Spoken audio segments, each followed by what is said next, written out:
Pregnancy অবস্থায় ঘুম খুব জরুরি। কারণ প্রেগন্যান্ট মায়েরা যদি রাতের বেলায় এটলিস্ট ৮ ঘন্টা এবং দিনের বেলা চেষ্টা করবে সে ১ ঘন্টা রেস্ট নেওয়ার জন্য।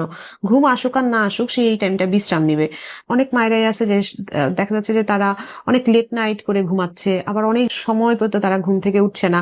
দেখা যাচ্ছে ঘুম থেকেই উঠছে ১০টা ১১টায় সকালের নাস্তাটা স্কিপ করছে। তাতে করে কি হয় যে তার খাবার ইনটেকটাও ঠিক হচ্ছে না। এই মায়েরাই কিন্তু পরবর্তীতে বেশি ওজন বেড়ে যাচ্ছে। তাদের প্রেগন্যান্সিতে ডায়াবেটিস হচ্ছে, তাদের প্রেশার বেড়ে যাচ্ছে এবং অ্যাডিকুয়েট ঘুম না হওয়ার কারণে কিন্তু বাচ্চার গ্রোথও হয় না। মা যখন ঘুমাচ্ছে তখন কিন্তু বাচ্চাও রেস্ট পাচ্ছে। মায়ের সার্কুলেশন বাড়ছে। সব দিক থেকে মায়ের যেই রেস্টটা পাওয়ার কথা, অ্যাডিকুয়েট ঘুম না হলে সেই রেস্টটা হয় না। তো আমি আমার সব পেশেন্টদেরকেই আসলে বলি যে আপনারা চেষ্টা করেন যে আপনারা রাত ১১টার পরে ডিভাইস বন্ধ করে দেওয়ার জন্য। রাত ১১টার পরে খুব ইমার্জেন্সি ছাড়া কোনো কল যেন না করা হয় বা কল ধরা যেন না করা হয় এবং একটু আর্লি ঘুম থেকে উঠে যদি আপনি আর্লি ঘুম থেকে উঠেন স্বাভাবিক আপনার একটু রাত ১১টা ১২টার মধ্যে ঘুম চলে আসবে। তা যদি না করে তাহলে সে সারারাত জেগে থাকবে, সারাদিন ঘুমাবে। স্লিপ সাইকেলটাই আসলে অল্টার্ড হয়ে যাবে যেটা আমাদের হরমোনাল খুব ইমব্যালেন্স করে বডিতে।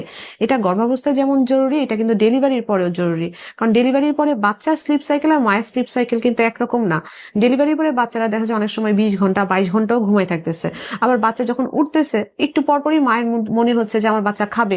প্রতি ২ ঘন্টা পর সে উঠে বাচ্চাকে খাওয়াচ্ছে। এক্ষেত্রেও কিন্তু মায়ের একটা বারবার ঘুমের একটা ডিস্টার্বেন্স হচ্ছে। তো এই জিনিসগুলাকে খেয়াল রেখে মাকে চেষ্টা করতে হবে বাচ্চা যখন ঘুমাচ্ছে তখন মাও যেন একটু ঘুমানোর ট্রাই করে। আবার বাচ্চা যখন উঠতেছে তখন তো মাকে অটোমেটিক উঠেই যেতে হচ্ছে। ফ্যামিলি মেম্বারদেরকেও একটু খেয়াল করতে হবে যেন মা অ্যাডিকুয়েট পরিমাণে ঘুমাতে পারে।